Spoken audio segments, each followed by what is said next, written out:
हम अपनी जान के दुश्मन को अपनी जान कहते हैं, मोहब्बत की इस मिट्टी को हिंदुस्तान कहते हैं। यह आज का बहुत हसीन और ख़ूबसूरत सद्भावना सम्मेलन, जो भारत का गुलदस्ता, जो भारत की सरज़मीन, जो भारत की इस धरती को दर्शाने के लिए कि भिन्न भिन्न समाज और अलग अलग जाति धर्म के महागुरु, ज्ञानमानी, महान शख्सियात, अतिथि बहुत अहम यहाँ इस कार्यक्रम में सब इकट्ठे हैं। और ये हाल उस शख्सियत, उस क्रांतिकारी कहिए या शांति के महापुरुष कहिए, कि चाहे अफ्रीका की उन जंगलों, उन पहाड़ियों पर अपनी खुशबू बखेरते हुए और वहाँ से जब भारत के सरज़मीन बम्बई में और बम्बई से दिल्ली आकर फिर यहाँ जो उन्होंने भारत की कमान संभाली और भारत को आज़ादी की उस कामयाब मंजिल तक पहुँचाने में सफल जो उन्होंने अपनी ज़िंदगी गुजारी है, और भारत को शांति का प्रतीक, भारत को एक खूबसूरत गुलदस्ता उस ज़ात, उस शख्सियत ने अता किया है, उनका नाम है महात्मा गांधी। आज उनके नाम पर, उनकी याद में,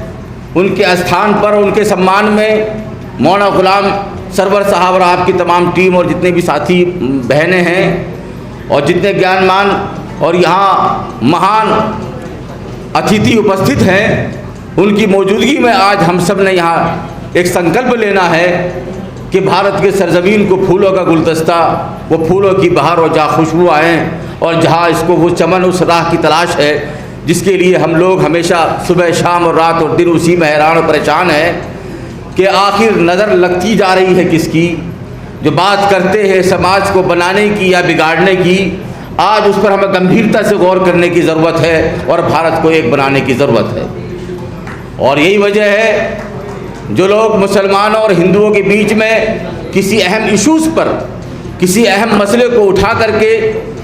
एक विभाजन की बात करते हैं, समाज को बांटने की बात करते हैं या घर घर को बांटने की बात करते हैं, आज हमारे ऑफिस दफ्तर के अंदर उसको दर्शाया गया है कि पहले भी हमने ज़ख्म खाया है, पहले भी हमने धरती माँ को जो है बांट कर इस चमन को उजाड़ा है। कोई कहे कि विकास दिलवाया है तो वो उनकी सोच हो सकती है, लेकिन हमने यहाँ की जंगलात और यहाँ की पहाड़ी और ख़ूबसूरत वादियों को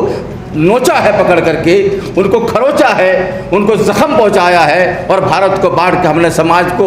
बांट करके ऐसी नफ़रत का बीज बो करके हमने एक गोया के एक खारजार, एक झाड़ियाँ बनाने की जो पहल की है, जो बहुत नुकसानदेह है। लेकिन उस ज़ख्म को बार बार दोहराना हम नहीं चाहते हैं और ना हम उन लोगों की प्रयास की, कोशिशों को कभी, बल्कि ईश्वर से और खुदा से ये दुआ करते हैं कि कभी भी वो अपनी जो है प्रयासों पर कामयाब ना हो जो देश और समाज को, बरादरी को बांटने की बात है। धर्म अलग हो सकते हैं,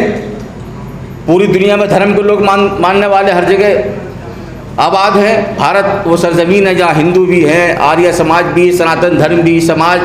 जैन समाज भी, बौद्ध भी, सिख भी, क्रिश्चियन भी, ईसाई भी, मुसलमान भी। इसी खूबसूरती का नाम तो भारत है। आज हम लोग अरब जाते हैं, अरब कंट्री पहुंचते हैं, वहाँ भारत की बात सामने आती है, वहाँ हम भारत के विकास की बात करते हैं,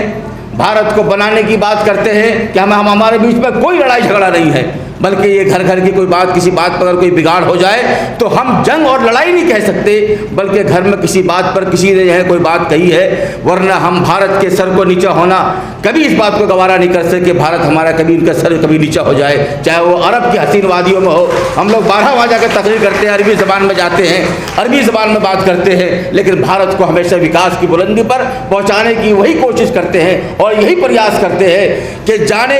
जाने तन को हमने हमेशा कुर्बान किया है और भारत के इस बॉर्डर को हमने उसकी हिफाजत का हमेशा ये काम किया है। यही हम लोगों का प्लान है, यही मंसूबा है। मौलाना गुलाम सरवर साहब की कोशिश भी यही है कि सद्भावना सम्मेलन के ज़रिए हम धरती को खूबसूरत बनाएं, जहाँ झाड़ियाँ हैं उनको फूलों का गुलजार बनाएं, जहाँ पानी नहीं है वो पानी ला करके उसको आबाद करें, जहाँ खुशबू नहीं है वहाँ खुशबू बखेरें, और हर समाज के लोगों को जोड़ करके कोई भय ना हो, कोई खौफ ना हो, कोई किसी के बस्ती से निकल रहा हो, कोई किसी इलाके से जा रहा हो, कोई किसी स्टेट से गुजर रहा हो, कोई किसी राज्य का ट्रेन का सफ़र कर रहा हो, वो सम्मान के साथ एक दूसरे को बिठाने की बात करे। एक साहब एक लड़की बस में सवार हुई, एक साहब बता रहे थे कि लड़की जब बस में सवार हुई तो वहाँ उनको किसी ने सीट नहीं दी बैठने के लिए। एक बड़े मियाँ वहाँ बैठे हुए थे जो मुसलमान थे, बड़े मियाँ थे, उन्होंने कहा कि बेटी जो है आप यहाँ खड़ी हैं बहुत देर से, आप मेरे सीट पे बैठ जाइए, एक लंबा सफ़र है। उन्होंने मना किया कि नहीं बड़े मियाँ आप नहीं आप मेरे सीट पे बैठ जाइए, और आखिर में वो वहाँ बैठ गई। 2 घंटे 2.5 घंटे का सफ़र था, वो बड़े मियाँ सफ़र करते हुए चले जा रहे हैं, और जब वहाँ पहुँचे तो इत्तेफाक से उसी बस्ती गांव में उनको भी जाना था और लड़की को भी उतरना था। वो उतर गए तो उन्होंने पूछा कि आपको किसके घर में जाना है? तो उन्होंने कहा कि मुझे इस गांव के प्रधान के पास जाना है, इस गांव के प्रधान के पास जाना है, और मैंने ये सुना है कि इस बस्ती में गांव में 25-30 घर मुसलमानों के हैं, बाकी तो हिंदू भाई रहते हैं। 25-30 घर मुसलमानों के हैं, लेकिन इस गांव में कोई मस्जिद नहीं है जो वो नमाज़ पढ़ सकें। तो मैं एक प्रधान जी से, मुखिया से मिलने के लिए आया हूं, अगर बन जाएगी तो ठीक है मस्जिद, ताकि वो लोग नमाज़ पढ़ लें, बस वो प्रधान जी से मिलने के लिए आया हूं। वो लड़की अपने घर लेकर गई, और वो जब वहाँ पहुँचे तो उन्होंने पानी वानी पिलवाया, खाना खिलवाया, और अपने पिता से यूँ कहा कि ये बड़े मियाँ हैं कि आपके साथ उठने बैठने वाले सब बस के अंदर बैठे हुए थे, किसी ने मुझे सीट नहीं दी, इस बड़े मियाँ ने मुझे बैठने के लिए सीट दी है। उनके पिता बड़े खुश हुए और यूँ कहा कि आप कहाँ आए, किनसे मिलने के लिए आए, और अपनी बात बताई। यूँ कहा कि ऐसा है कि मैं ही पर गाँव का प्रधान हूँ और ये मेरी बेटी थी और आपकी मस्जिद बन गई। जाइए, खिदमत और सेवा वो चीज़ है जो दिल को जीतने वाली बात होती है।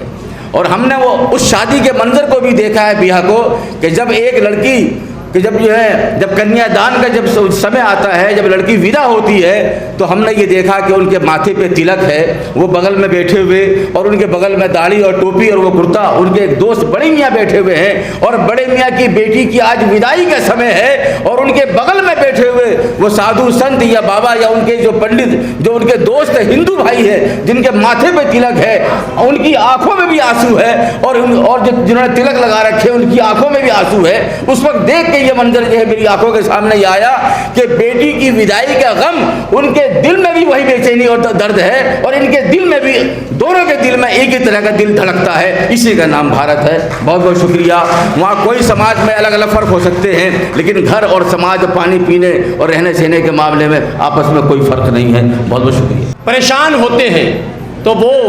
धर्म गुरुओं के शरण में जाते हैं, इबादत करते हैं, तपस्या करते हैं, और अपने गुरु के निर्देश पर वो जो है अपने जीवन को लाते हैं, और उनके जीवन में फिर शांति आती है। तो देश में भी शांति चाहिए, शांति ही विकास की जननी है, शांति ही तरक्की का राह हमवार करता है, और शांति के लिए धर्म गुरुओं के अमृत वचन का आत्मसात करना, उसको ग्रहण करना, उस पर अमल करना, ये हम पर ज़रूरी है, फ़र्ज़ है कि हम अपने मजहबी रहनुमाओं, मजहबी पेशवाओं के बताए हुए रास्तों पर चलें। और तमाम मजहब के मजहबी पेशवा और रहनुमा बस यही कहते हैं कि प्यार और प्रेम से आप रहिए। और मजहब की बात जब आती है तो मजहब में ऐसे ऐसे उदाहरण प्रस्तुत किए जाते हैं साहब, कि रास्ते पर कोई कांटा अगर पड़ा हुआ है और तुम्हारी नज़र अगर पड़ गई है, कोई शीशा पड़ा हुआ है, कोई पत्थर पड़ा हुआ है और तुम्हारी नजर अगर पड़ जाती है तो उसे हटाओ। तुम्हारे पीछे आने वाला कोई व्यक्ति कहीं ऐसा ना हो कि उस पत्थर से टकरा जाए, वो शीशा चुभ जाए या कांटा चुभ जाए। अरे धर्म जब इतना मने उपकार करने का हमको संदेश देता है, तो फिर धर्म के नाम पर हम क्यों आपस में लड़ते हैं, ये सोचने का विषय जरूर है। और क्यों धर्म की आड़ में हम ऐसे वैसे नारे लगाकर देश और समाज में वातावरण को दूषित करते हैं, और देश में एक नफरत की दीवार में एक ईंट और जोड़ने का हम जो काम करते हैं, हमको इससे बचना चाहिए। और इसीलिए इस सद्भावना सम्मेलन का आयोजन कर आज आपके दरमियान वो तमाम सम्मानित धर्म गुरुओं को लाया गया है। हाँ, पुनः मैं अफसोस ज़रूर इस बात का करता हूँ, मुझे खेद है, मैं भी इंसान हूँ। इंसान जब मेहनत करता है तो फल की उम्मीद करता है। मुझे आप श्रोताओं के रूप में मैं प्रसन्न हूँ कि बड़ी तादाद में आप, मैं अगर ये कह दूं कि बगैर बुलाए आए तो शायद ये सच होगा, क्योंकि जितने लोग हाजिर हैं मुश्किल से 10 या 15 लोगों को मैंने इसमें फ़ोन किया होगा। ये सारे सूत्रधार हैं और ये जो भीड़ यहाँ जमा है, मैं तो पहले आपको बता चुका था, 7 दिनों तक मैं बीमार था, परसों पहली बार बाहर निकला और इसकी वजह से भी कुछ कार्यक्रम प्रभावित हुआ। लेकिन हमारे चट्टानी साथी थे, विशेषकर मोहम्मद नफीस सलमानी साहब, किधर गए साहब?